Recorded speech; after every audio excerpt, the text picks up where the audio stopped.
Shalom saudara-saudaraku yang terkasih dalam Yesus Kristus. Ini adalah program BPK with Love yang diluncurkan untuk memenuhi kerinduan persekutuan doa di saat pandemi Corona ini. Dan atas permintaan BPK PKKKAJ, saya Pius Abed Sutiono Sutantio dari komunitas Evata bermaksud untuk menyampaikan sebuah renungan untuk Anda dengan tema berdoa dengan tidak jemu-jemu. Adapun kutipan Injil dalam renungan ini saya ambil dari Injil Lukas bab 18 ayat 1-8. Sebelum kita mulai, mari kita buka dengan doa terlebih dahulu. Di dalam nama Bapa dan Putra dan Roh Kudus. Amin. Bapa, terima kasih atas kesempatan yang Kau berikan kepada kami untuk mendengarkan dan merenungkan firman-Mu pada hari ini. Mohon Engkau berkenan hadir serta menyertakan kami dengan Roh Kudus, supaya kami memperoleh hikmat untuk menangkap pesan-Mu dengan baik. Jauhkanlah kami dari segala gangguan, dan biarlah pada saat ini hanya Engkau saja yang hadir bersama kami. Terima kasih Bapa, semua doa ini kami panjatkan hanya melalui perantaraan Putra-Mu yang terkasih, Tuhan kami Yesus Kristus. Amin. Dalam nama Bapa dan Putra dan Roh Kudus. Amin. Mari kita buka Injil Lukas bab 18 ayat 1-8. Saya akan membacakannya. Yesus mengatakan suatu perumpamaan kepada mereka untuk menegaskan bahwa mereka harus selalu berdoa dengan tidak jemu-jemu. Katanya, dalam sebuah kota ada seorang hakim yang tidak takut akan Allah dan tidak menghormati seorang pun. Dan di kota itu ada seorang janda yang selalu datang kepada hakim itu dan berkata, "Belalah hakku terhadap lawanku." Beberapa waktu lamanya hakim itu menolak, tetapi kemudian ia berkata dalam hatinya, "Walaupun aku tidak takut akan Allah dan tidak menghormati seorang pun, namun karena janda ini menyusahkan aku, baiklah aku membenarkan dia, supaya jangan terus saja ia datang dan akhirnya menyerang aku."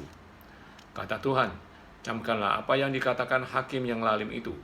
Tidakkah Allah akan membenarkan orang-orang pilihannya yang siang malam bersuruh kepadanya? Dan adakah ia mengulur-ulur waktu sebelum menolong mereka? Aku berkata kepadamu, ia akan segera membenarkan mereka. Akan tetapi, jika anak manusia itu datang, adakah ia mendapati iman di bumi?" Demikianlah Injil Tuhan, terpujilah Kristus. Saudara-saudaraku yang terkasih dalam Yesus Kristus, pada Injil yang kita dengarkan tadi, Yesus mengingatkan kita agar selalu berdoa dengan tidak jemu-jemu.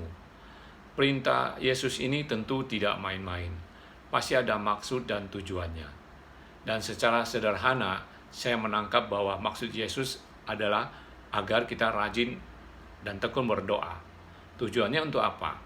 Yaitu supaya relasi atau hubungan kita dengannya atau dengan Allah semakin erat. Untuk menegaskan pentingnya berdoa dengan tidak jemu-jemu, Yesus memberikan sebuah perumpamaan yang dapat memberi kita inspirasi dalam menjalankan kehidupan doa yang lebih baik. Yang pertama, janda ini memiliki ketekunan dalam memperjuangkan permohonannya. Oleh sebab itu dalam berdoa pun, kita memerlukan ketekunan, yaitu serius atau sungguh-sungguh untuk berdoa. Kita tidak mudah menyerah walaupun mengalami gangguan, kesulitan, ataupun hambatan. Dan yang kedua, janda ini memiliki keyakinan dan kepercayaan kepada hakim di kota itu, bahwa hanya hakim itu yang dapat menolongnya. Di dalam berdoa pun kita perlu keyakinan dan kepercayaan atau iman kepada Tuhan, bahwa hanya Dialah pemegang kuasa atas hidup kita. Ia adalah pemegang otoritas hidup kita. Tanpa iman, kita akan sulit untuk berdoa dengan baik dan sungguh-sungguh. Rahmat iman ini penting karena mampu memberi kita kekuatan dan penghiburan dalam menghadapi kesulitan dan penderitaan. Seperti saat ini, di mana pandemi Corona telah membuat semua orang takut dan khawatir. Namun selama kita memiliki iman yang teguh, maka ketakutan dan kekhawatiran kita tidak akan sampai berlebihan. Kita tetap akan memiliki damai sukacita karena kita tahu Allah beserta kita dan melindungi hidup kita. Kita sadar bahwa sukacita kita dalam hidup kita tidak bergantung kepada apa yang kita miliki dan apa yang kita hadapi, tetapi sukacita kita bergantung apakah Allah masih ada dalam hidup kita atau tidak. Yang ketiga, janda ini percaya, maka ia berani menggantungkan seluruh harapannya kepada hakim itu. Begitupun kita, jika kita percaya kepada Tuhan yang memegang otoritas hidup kita, maka kita pun tidak perlu ragu untuk meletakkan seluruh harapan kita kepadanya. Pengharapan kita wujudkan atau kita ekspresikan melalui doa-doa. Bisa berupa doa syukur, pertobatan, permintaan, persembahan maupun lain-lain. Semakin besar pengharapan kita, maka kita pun akan semakin sering dan semakin serius untuk berdoa. Apalagi dalam situasi yang sulit seperti ini, tentu kita akan banyak sekali pengharapan kita. Dan yang keempat, hal yang tidak dimiliki oleh hakim itu adalah kasih. Ia memenangkan perkara si janda itu bukan karena ia memiliki belas kasihan atau karena membela keadilan, tapi karena ia merasa terganggu oleh kehadiran janda itu yang terus-menerus datang kepadanya, sehingga menimbulkan kekhawatiran dan ketakutan atas keselamatannya sendiri. Sedangkan Tuhan kita berbeda. Ia senang jika kita selalu datang kepadanya. Ia adalah hakim yang adil, yang penuh belas kasih. Selama hidup kita dalam kasih-Nya dan melakukan kehendak-Nya, maka doa-doa kita pun akan dikabulkannya. Hidup dalam kasih Allah membuat kita bahagia, sehingga kita tidak ingin melepaskannya. Kita ingin semakin bersatu dalam kasih-Nya, sehingga sikap dan cara berpikir kita pun akan semakin dipengaruhi oleh belas kasih Allah. Kasih kepada Allah itulah yang akan memampukan kita untuk melakukan perintah-Nya. Seperti yang Yesus katakan melalui Injil Yohanes bab 14 ayat 15. Jikalau kamu mengasihi aku, kamu akan menuruti segala perintahku. Kasih kepada Allah membuat kita senang untuk melakukan perintah-Nya. Kita akan mengerti bahwa perintah Tuhan bukan untuk mempersulit hidup kita, tetapi sebaliknya untuk kebahagiaan dan keselamatan kita. Saudara-saudara, dari penjelasan saya tersebut, kita bisa melihat 3 hal penting yang membuat kita mampu untuk berdoa dengan tidak jemu-jemu, yaitu iman, pengharapan, dan kasih. Iman, pengharapan, dan kasih ini disebut juga rahmat pengudusan yang sudah ditanamkan oleh Allah ke dalam diri kita semua. Rahmat ini akan semakin kuat jika kita membiarkan Roh Kudus berkarya di dalam diri kita. Saudara-saudara, kita berdoa bukan untuk mengubah pikiran Allah agar sesuai dengan kehendak dan pikiran kita. Tetapi seperti yang saya katakan di awal, bahwa tujuan kita berdoa adalah untuk membangun suatu relasi yang intim dengan Allah. Selama hubungan kita dengan Allah terus terjaga, maka kita akan memperoleh kesempatan untuk terus dibentuk oleh Tuhan melalui Roh Kudus-Nya, sehingga rahmat iman, rahmat pengharapan, dan rahmat kasih dapat semakin bertumbuh dan pada akhirnya akan berbuah ketaatan dan kesetiaan, seperti Kristus yang selalu taat dan setia kepada Allah. Sekarang mari kita refleksikan renungan ini dengan kehidupan doa kita masing-masing. Apakah kita sudah menyediakan waktu untuk membina relasi yang khusus kepada Allah, terutama melalui doa? Untuk membangun relasi dengan Allah, kita harus memiliki komitmen untuk berdoa, terutama dengan menyediakan waktu yang terbaik yang kita miliki. Dan tentu saja setiap orang memiliki waktu yang terbaik yang berbeda-beda. Dan saya sendiri biasanya melakukannya di pagi hari atau malam hari menjelang istirahat. Dan menurut saya itu suasana yang lebih tenang dan tidak ada gangguan. Pengalaman doa inilah yang membuat saya merasa hubungan saya dengan Tuhan selalu dekat. Dan sudah begitu banyak kebaikan Tuhan yang saya alami dalam hidup ini.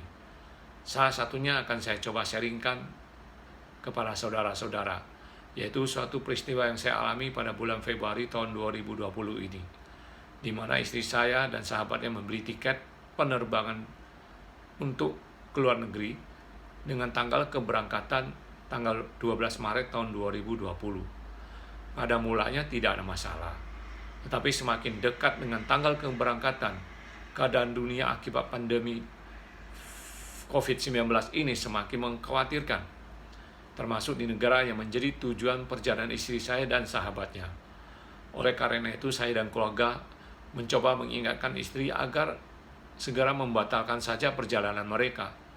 Namun peringatan kami tidak diindahkan, sebab menurut istri saya, sebelum membeli tiket mereka sudah berdoa, sehingga tidak ada masalah dan mereka akan tetap berangkat sesuai dengan jadwal. Tentu saja sikap istri saya ini sempat membuat saya agak emosi, sehingga kami pun berdebat. Namun akhirnya saya hanya bisa berdoa, mohon Tuhan kasih hikmat ke istri saya, agar ia bisa memberi keputusan yang bijaksana. Dan ini saya lakukan setiap hari. Ketika tinggal 2 hari sebelum keberangkatan, istri saya menghubungi saya dengan gembira. Ia mengatakan bahwa doa dia sudah dikabulkan oleh Tuhan. Saya jadi bingung apa yang dimaksud oleh istri saya. Rupanya sejak diingatkan oleh saya dan keluarga, istri saya sudah tidak merasakan ada lagi damai sukacita di dalam rencana perjalanannya. Oleh karena itu, ia pun berdoa minta tanda dari Tuhan, apakah sebenarnya ia boleh berangkat atau tidak. Dan tepat 2 hari sebelum keberangkatan, ia memperoleh kabar dari travel agent bahwa penerbangannya yang tanggal 12 Maret itu telah dibatalkan oleh maskapai penerbangan. Herannya penerbangan tanggal 12 dibatalkan, tetapi penerbangan tanggal 11 sehari sebelumnya dan tanggal 13 sehari sesudahnya tidak batal atau tetap terbang sesuai dengan jadwal. Dan travel agent itu menawarkan opsi untuk pindah jadwal ke tanggal 11 atau 13 Maret atau uang tiket dikembalikan sepenuhnya. Tentu saja istri saya saat itu menjawab untuk membatalkan tiket perjalanannya. Karena menurut dia itu adalah tanda yang ia tunggu dari Tuhan. Keputusan tersebut sangat melegakan hatinya dan ia merasakan damai sukacitanya kembali. Begitupun saya dan keluarga semua merasa bersyukur bahwa akhirnya istri saya tidak jadi berangkat. Memang benar, tidak lama kemudian negara yang tadinya menjadi tujuan mereka akhirnya di lockdown. Saya tidak bisa membayangkan apa yang akan terjadi dengan mereka jika tetap memilih untuk berangkat ke sana. Karena itu kami sangat bersyukur akan kebaikan Tuhan yang sudah mengabulkan doa-doa kami. Mungkin ada yang mengatakan bahwa kejadian ini hanya kebetulan, tapi bagi kami ini adalah mukjizat Tuhan yang telah menjawab doa-doa kami. Karena itu kami semakin yakin dan percaya bahwa Tuhan selalu menjaga dan menyertai kami. Dan tentu saja kami selalu berusaha untuk mengandalkannya dan terus untuk mengikuti perintah Yesus agar selalu berdoa dengan tidak jemu-jemu, sehingga hubungan kami dengannya dapat semakin dekat dan kuat.